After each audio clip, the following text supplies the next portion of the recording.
ta lumière brille au milieu de nos ténèbres, que ta lumière brille sur la terre comme dans le ciel.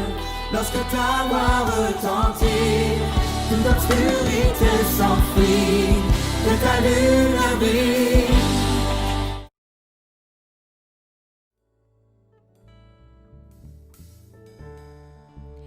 Bonsoir à tous, bienvenue à l'église MLK Massy. Nous espérons que vous avez passé une très bonne semaine sous la protection de Dieu. Nous sommes contents de vous revoir en ce moment et vraiment on va rentrer dans un moment d'adoration et de louange. On va vraiment donner toute la gloire, tout l'honneur que Dieu seul mérite. Parce que lui seul est grand, lui seul est vêtu de majesté, lui seul mérite toute la louange et toute l'adoration. Alors nous sommes là, nous allons faire monter nos cris de joie, nous allons faire monter nos louanges jusqu'à lui parce que vraiment il le mérite. Dieu est grand pour nous, Dieu est grand.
Seigneur, pour tout ce que tu fais, pour tout ce que tu es.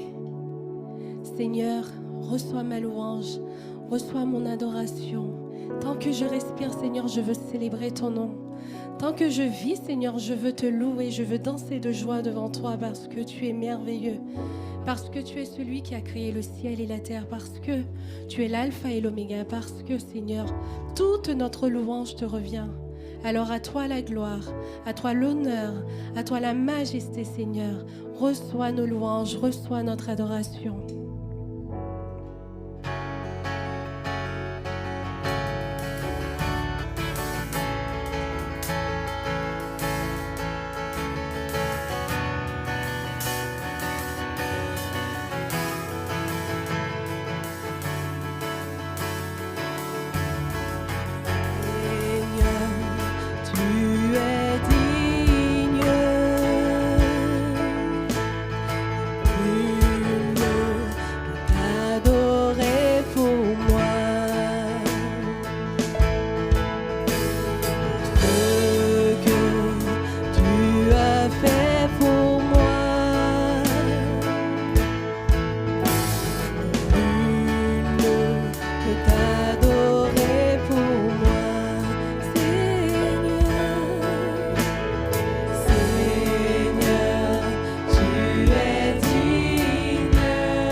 Reçois ma louange. Reçois, c'est ma louange, toute ma louange. Reçois ma louange, toute ma louange.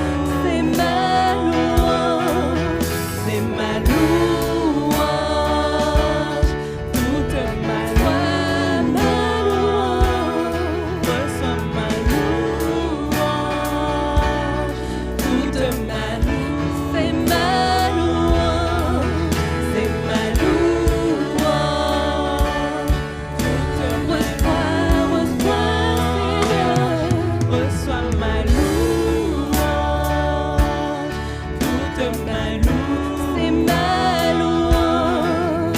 C'est ma louange, toute ma Alors Seigneur, je ne me tairai point, Seigneur, parce que je veux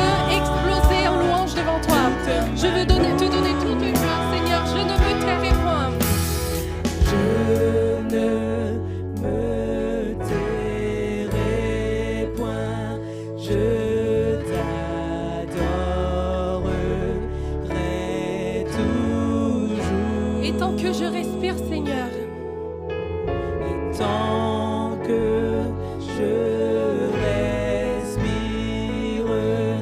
je t'adorerai toujours. Je ne tairai point. Je ne me tairai point. Je t'adorerai toujours. Et tant que je respire, Tant que je respire, je t'adorerai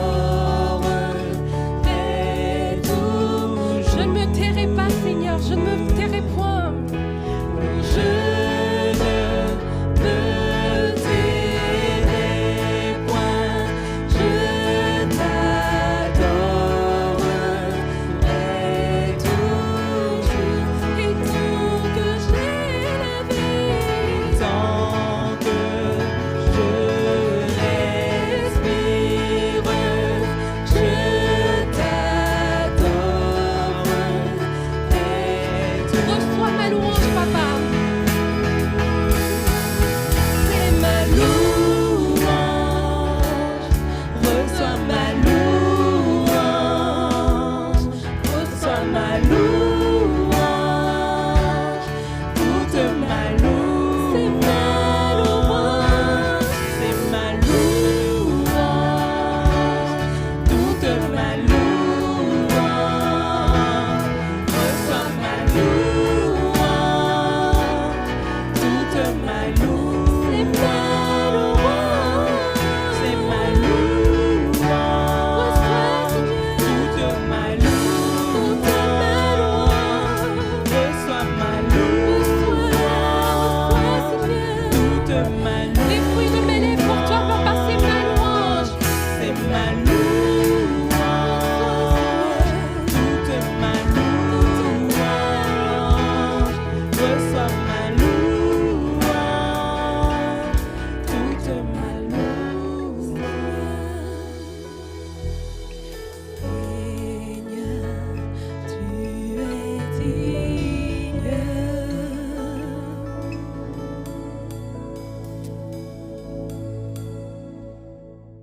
Salut, voilà une nouvelle journée et on aimerait partager un petit message encore avec vous. Déjà, me présenter pour ceux qui ne me connaissent pas, José Mouezeux, c'est la troisième fois, si je peux dire aussi, que j'ai la grâce justement de partager la parole avec vous.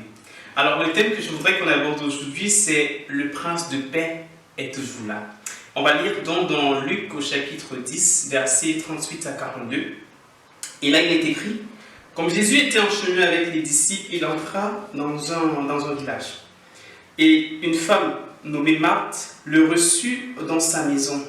Elle avait une sœur nommée Marie, qui, s'étant assise aux pieds du Seigneur, écoutait sa parole. Marthe, occupée à divers soins domestiques, suivant, dit: Seigneur, cela ne te fait-il rien que ma sœur me laisse seule pour servir? Dis-lui donc de m'aider. Le Seigneur lui répondit: Marthe, Marthe, tu t'inquiètes et tu t'agites pour beaucoup de choses. Une seule chose est nécessaire. Marie a choisi la bonne part qui ne lui sera point ôtée. Alors, je crois que c'est un texte qu'on connaît justement pour la plupart. Et l'idée, c'est de voir aujourd'hui justement la place de ce prince de paix. La première partie de notre message, c'est recevoir Jésus. On a besoin d'être conscient de la présence de Jésus dans notre maison ou dans notre vie en fait. Ici, il n'est pas question de comparer une vie contemplative à une vie en gros active, disant que voilà, parce que Marthe était active, alors c'est moins bon que Marie qui était assise au pied du maître. Non, Jésus ne veut pas nous renvoyer justement dans cette image. Mais ce qu'il met en avant ici, c'est la notion aussi de priorité. C'est-à-dire, le maître est là, il est reçu, mais nous, qu'est-ce qu'on en fait justement? Qu'est-ce qu'on fait justement de sa présence? Quelle est la priorité en ce moment dans les choses qui sont en train de se faire? il y a une notion donc de priorité, être conscient et être à l'écoute du Maître. Le texte nous dit que c'est Marthe qui reçoit Jésus chez elle. En fait, on a l'impression que Jésus était là dans le village et que Marthe a vu Jésus, elle a dit « Seigneur, est-ce que tu peux venir dans notre demeure ?» en fait. Et c'est ce qu'on peut voir aussi au travers de ce texte. Donc, Marthe qui invite le Seigneur, mais au final, c'est Marie qui en profite. On a l'impression aussi que les deux sœurs avaient certainement entendu, oui, bien sûr, parler de Jésus. C'est pourquoi elles pouvaient l'inviter. Elles n'invitaient pas un inconnu, mais quelqu'un dont elles auraient déjà entendu parler et dont la vie aurait été pour elles, en fait, était un exemple, en fait, à suivre. Et c'est pourquoi elles peuvent dire, mais Seigneur, il faut que tu viennes dans notre maison. C'est déjà assez intéressant de se rendre compte que Jésus, au final, est entré dans cette maison parce qu'il a été invité. Mais un élément aussi essentiel, c'est que dans la marche avec lui, on a besoin d'inviter Jésus dans notre vie, mais lui aussi, il veut être reçu chez nous, il veut aussi derrière nous recevoir. Et quand on regarde dans le texte aussi, dans la plupart des textes de la Bible, c'est par le seul moment où on voit justement Jésus qui est invité. À des occasions, on a vu c'est Jésus qui demande même à être invité dans les maisons. On a l'exemple de Zachée qui va dire « Descends, moi je vais manger chez toi ». Donc on a un moyen aussi. En fait, Jésus est là, il veut être invité, mais lui aussi, il veut être avec nous, il veut passer du temps avec nous. Arrêtons-nous aussi quelques instants sur l'attitude de Marthe. Parce que ça m'a donné de m'interroger en fait. Marthe, quand elle vient, elle dit « Maître, est-ce que ça ne te dérange pas en fait que ma sœur est là et qu'elle ne m'aide pas ?» Mais elle ne s'adresse pas à sa sœur. Je me suis dit « Mais pourquoi est-ce qu'elle ne s'adresse pas à sa sœur directement pour dire « Mais Marie, viens me donner un coup de main et tout ?» Mais elle s'adresse au Maître. Et vous dites « Mais Jésus, comment tu restes inactif, toi tu vois bien l'action, tu vois bien ce qui se passe et tout, mais il faut qu'elle vienne m'aider. » Et c'est Jésus qui va lui répondre aussi, bien sûr, elle s'est adressée à Jésus. Et nous, parfois, on agit un peu comme ça. On va directement voir Jésus se plaindre, mais tu vois, il y a tel frère, il fait ci, il fait ça et tout. Alors parfois, le frère, même il est avec nous, on peut directement discuter avec lui. Donc, c'est quelque chose qu'on peut aussi noter. On veut bien faire, mais il manque parfois une chose. Il manque une chose essentielle, c'est de savoir que Jésus est là, il est avec nous, justement pour passer du temps avec nous. Marthe s'était lancée dans la préparation d'un festin. Alors, ce qui était nécessaire, c'était peut-être juste un seul repas.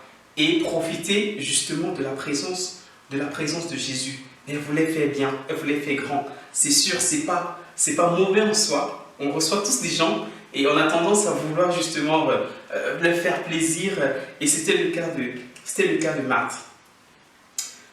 Je me suis intéressé en fait également à ce qui peut nous empêcher de profiter comme il se doit de la présence de Jésus dans nos vies. Ou de pouvoir être dans cette intimité, dans ce rapport d'échange aussi. Et je me rendais compte en fait que l'une des choses qu'on peut énumérer, c'est les inquiétudes qui prennent justement la première place dans nos vies. L'inquiétude du lendemain, l'inquiétude de que fera-t-on et tout. Et si on se rappelle aussi, dans Matthieu 6, 33, Jésus dira quoi? De chercher premièrement le royaume et la justice de Dieu, et toutes ces choses nous seront données en plus. Il est conscient en fait de ce dont nous avons besoin. Il dira même, qui en s'inquiétant peut ajouter un seul jour à sa vie? Personne ne peut le faire. En deuxième point, on a quoi? On a les activités quotidiennes. Je ne sais pas pour vous, mais j'ai l'impression de plus en plus que 1 heure aujourd'hui, c'est moins que 1 heure qu'on avait il y a quelques années. Je sais pas, c'est une impression en fait. Mais ça montre aussi le fait qu'on est tout le temps pris. On a tout le temps des choses à faire et qui prennent non seulement notre temps, notre énergie et tout le temps en fait, qu'on a à passer, notre énergie est concentrée sur des choses qui parfois aussi ne valent pas la peine. Et un autre point, ça peut être les situations qui nous entourent en fait.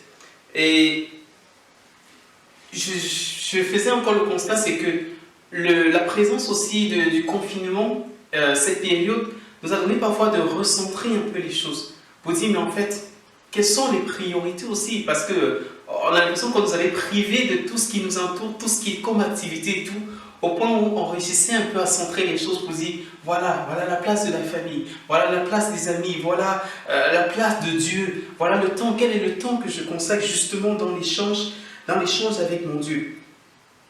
Et on a tellement de choses, tellement de situations qui nous embarrassent et qui nous empêchent de pouvoir profiter et qui nous donnent même souvent d'être vraiment à l'écart au point d'oublier que Jésus, en fait, il est là, il est présent, il est avec nous. Un des éléments encore que je pouvais relever, c'est le péché qui nous environne si facilement. Et la Bible nous dira de ne pas attrister le Saint-Esprit qui est en nous. Et parfois, on peut justement se retrouver dans cette position par rapport au choix qu'on fait, par rapport à notre vie, où voilà, et on délaisse totalement même Dieu. Et la parole pour moi encore dit que quand il s'est adressé à Caïn, il disait, le péché est là, il est couché à ta porte. Fais attention à ne pas tomber dans l'erreur. Comme vous dites, veillons et restons vraiment justement dans la présence de Dieu pour ne pas tomber. Et quelqu'un pourrait aussi dire, tu peux pas empêcher un oiseau de voler au-dessus de ta tête, mais ce que tu peux faire, c'est l'empêcher de faire son nid sur ta tête. Qu'on puisse davantage être instruit par ce genre de choses. Une autre chose qu'on peut relever aussi, c'est les autres. Parce qu'au final, les personnes réussissent très souvent, avec beaucoup d'ingéniosité, à nous déstabiliser. Dans notre vie en fait, dans notre marche aussi avec Dieu. Ou à nous faire manquer en fait nos priorités. Réussissent même à voler notre temps et même encore à nous mettre, à nous pousser en fait à tomber dans l'énervement.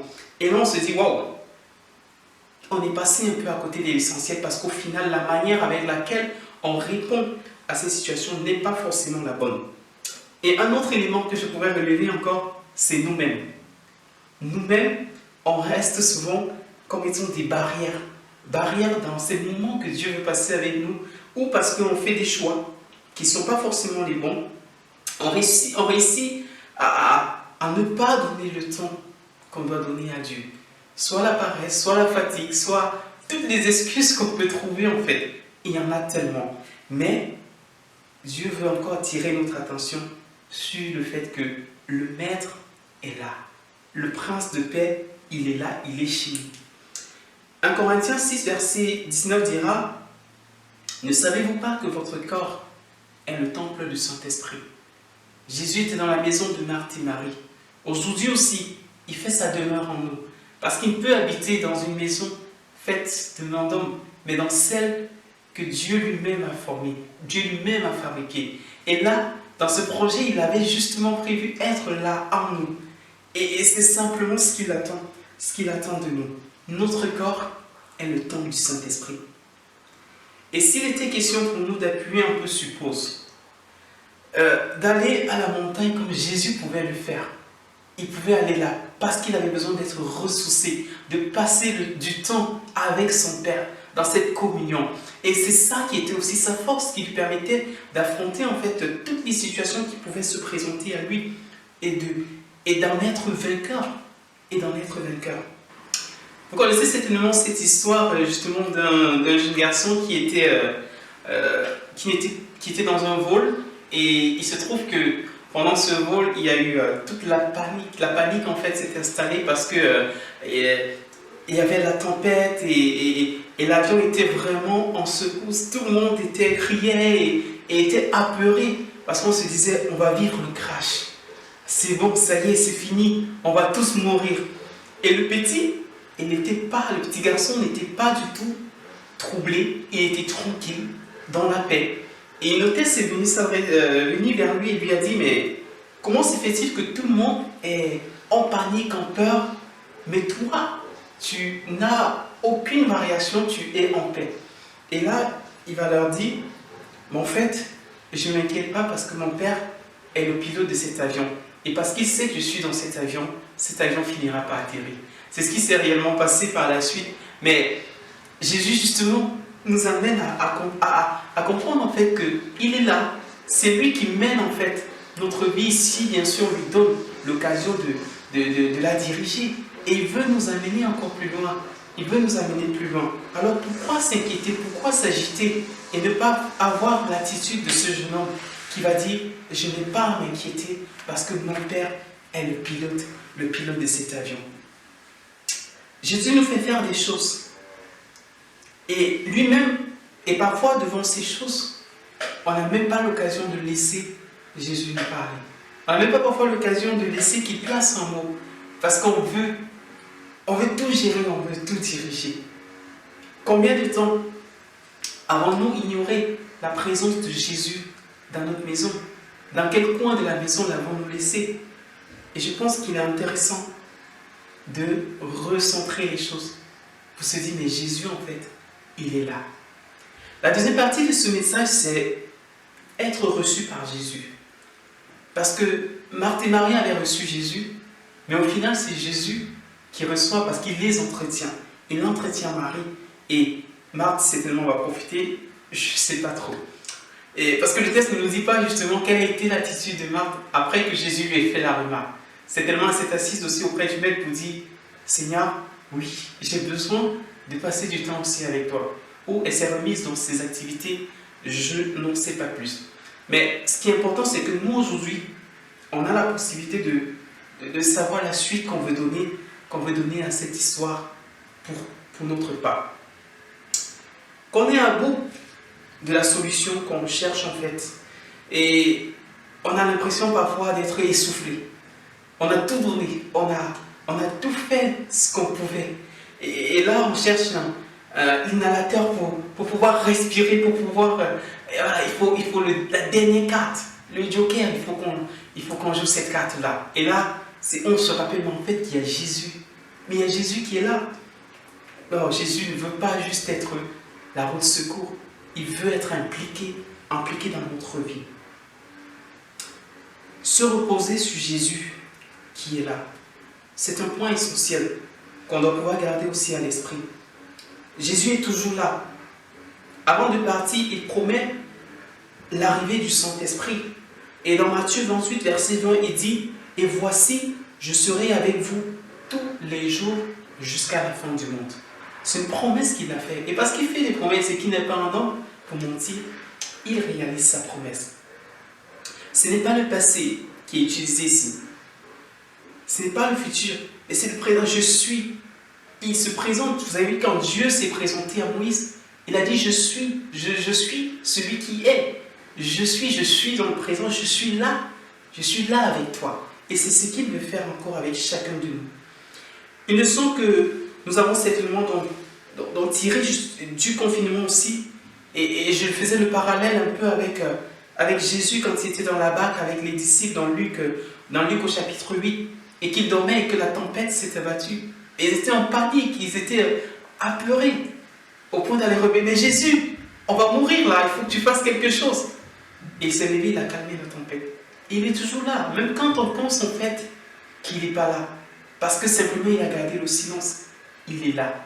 Et il veut simplement qu'on puisse agir comme Jésus agit. Faire quelque chose. On a besoin de se tourner de temps en temps vers lui. Dans Jérémie 33, verset 3, il dit « Invoque-moi et je te répondrai. » C'est clair, invoque-moi et je te répondrai. Un autre point, être à l'écoute de Jésus. Pour revenir en fait à notre texte, il est précisé que Marie était assise au pied du maître. Cette image en fait m'a marqué parce que je me suis dit, mais dans cette maison, il n'allait pas juste avoir une chaise sur laquelle Jésus était assis. Or, on sait bien que Marie, voilà, il y avait sa sœur Marthe, il y avait le frère aussi Lazare qui était justement de la famille. Donc, on ne fait pas mention dans cette partie du texte. Mais j'ai envie de dire, je crois que c'est une maison quand même qui avait plusieurs chaises. Mais Marie, qu'est-ce qu'elle a fait? Elle est assise au pied du maître. On a l'impression de quelqu'un qui a soif, de quelqu'un qui veut rien louper en fait, qui veut rien rater et qui veut prendre, je veux dire, savourer chaque instant qu'elle a à passer avec son maître. Elle est là, au pied du maître. La position idéale. Parce qu'elle, c'était ça qui était important. Suivre le maître. Au final, l'invité, c'est lui qui invite. C'est lui qui invite. Et on le voit au travers justement de l'attitude de Marie.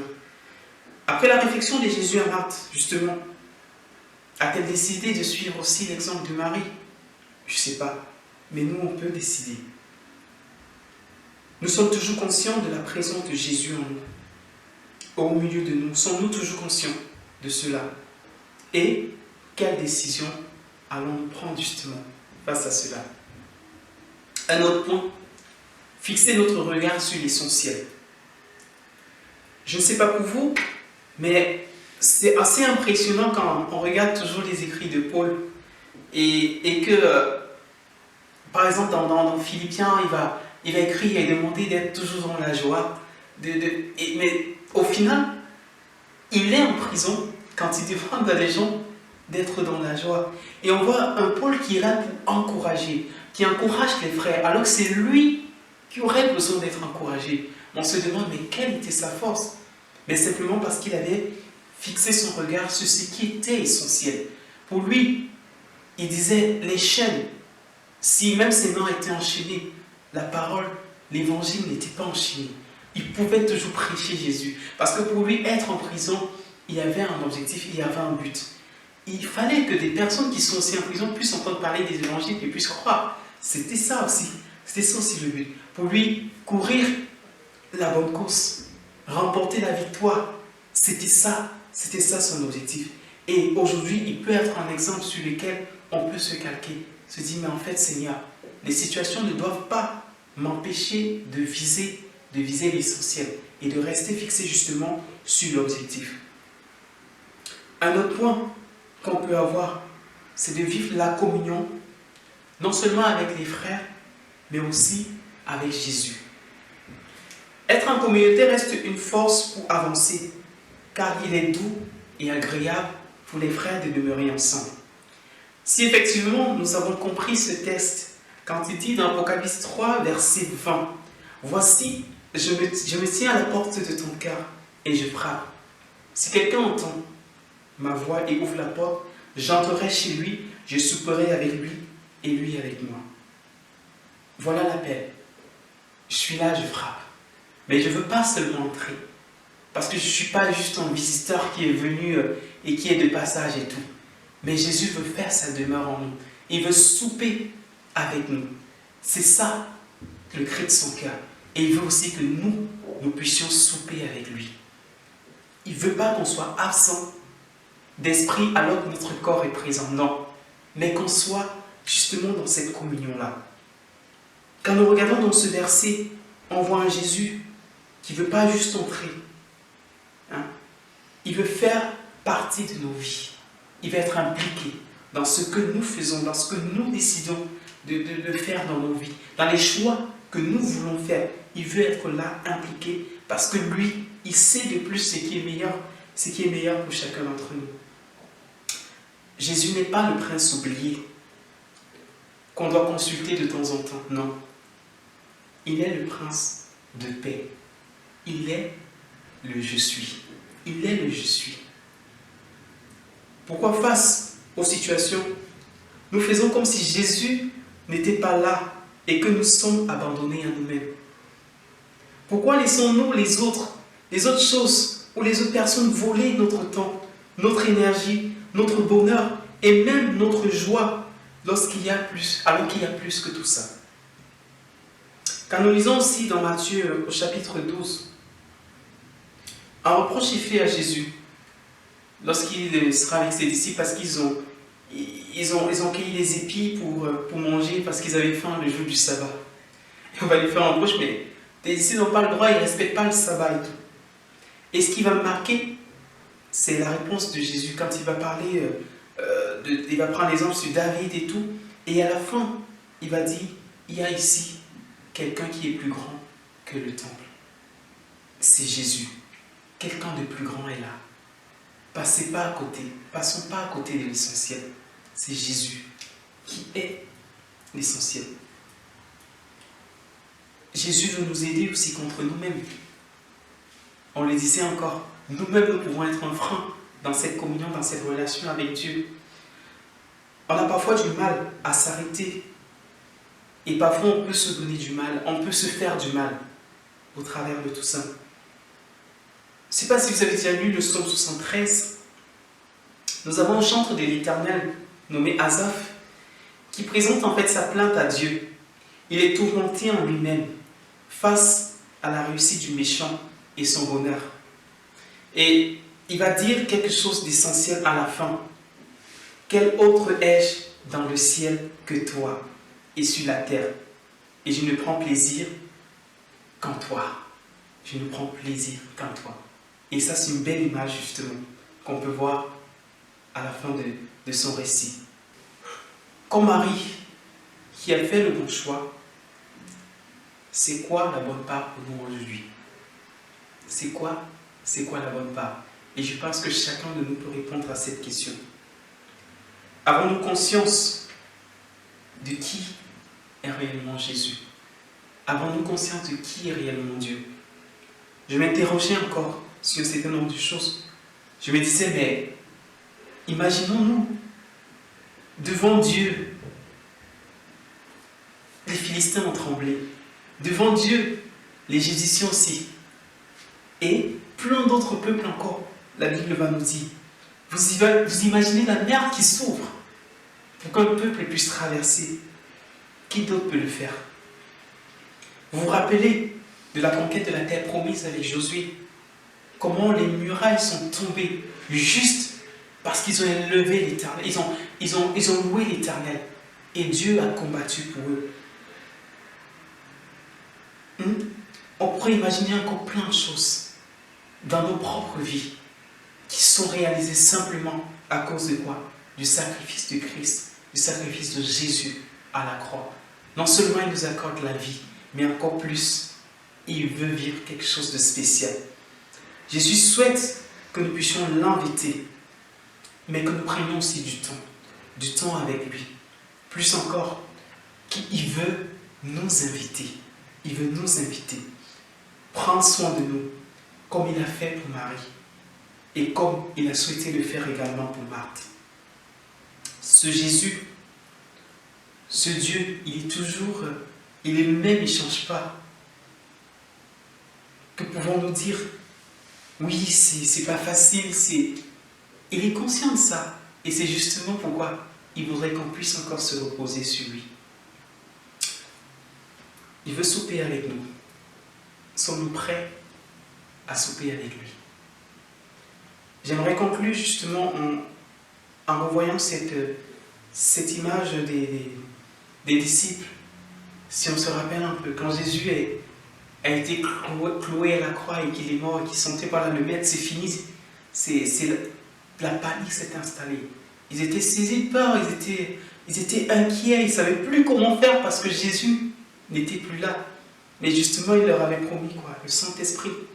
Et quand on regarde, après l'arrivée du Saint-Esprit, comment les choses se sont déclenchées. Pierre qui se met à prêcher et il y a des convertis. Il y a des convertis énormes, énormes. Mais parce que le Maître était revenu, il était là, il était avec eux. Il était là. Et c'est ce qu'il veut nous donner de pouvoir faire. Dans Romains 8, au chapitre 8, verset 19, il dit aussi la création attend-elle avec un ardent désir la révélation des fils de Dieu. Et c'est nous autres. Et justement que Dieu nous aide à pouvoir réaliser toutes ces belles choses, à prendre du temps, qu'il nous consacre, j'ai envie de dire, qu'on puisse aussi lui consacrer du temps et avancer davantage dans ce monde en tant que vainqueur, parce que c'est ce que nous sommes à ses yeux. Que Dieu nous bénisse et qu'il nous donne de passer une bonne fin de journée également, voilà, qui nous accompagne davantage dans tous ces projets qu'on veut réaliser avec lui et que dans nos faiblesses, nous puissions nous présenter à lui tel que nous sommes. Parce que lui, il est là pour nous aider. Amen. Gloire à toi, Seigneur. Nous te louons, nous te bénissons, nous te magnifions, Papa. Reçois nos louanges, reçois notre adoration. attention, Papa.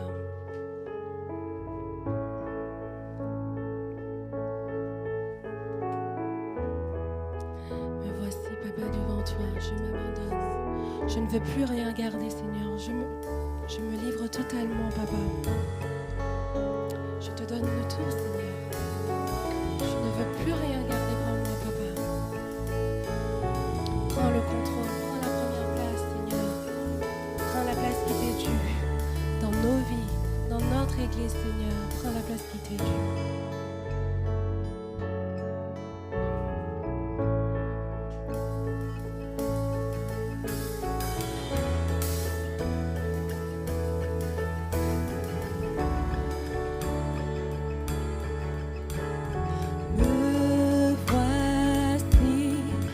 Genoux devant toi, j'abandonne tout, j'abandonne tout. Le seul désir, alors que tu m'attires, c'est d'être avec toi, être avec toi. Je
C'est le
besoin de toi.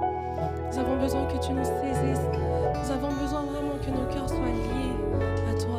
Aide-nous, Seigneur, à fixer nos regards sur toi, Papa. Viens, embrase-nous, Papa. Embrase-nous, Seigneur, de ton feu. Viens régner, Seigneur, viens régner. Prends la place qui t'est due, prends la place.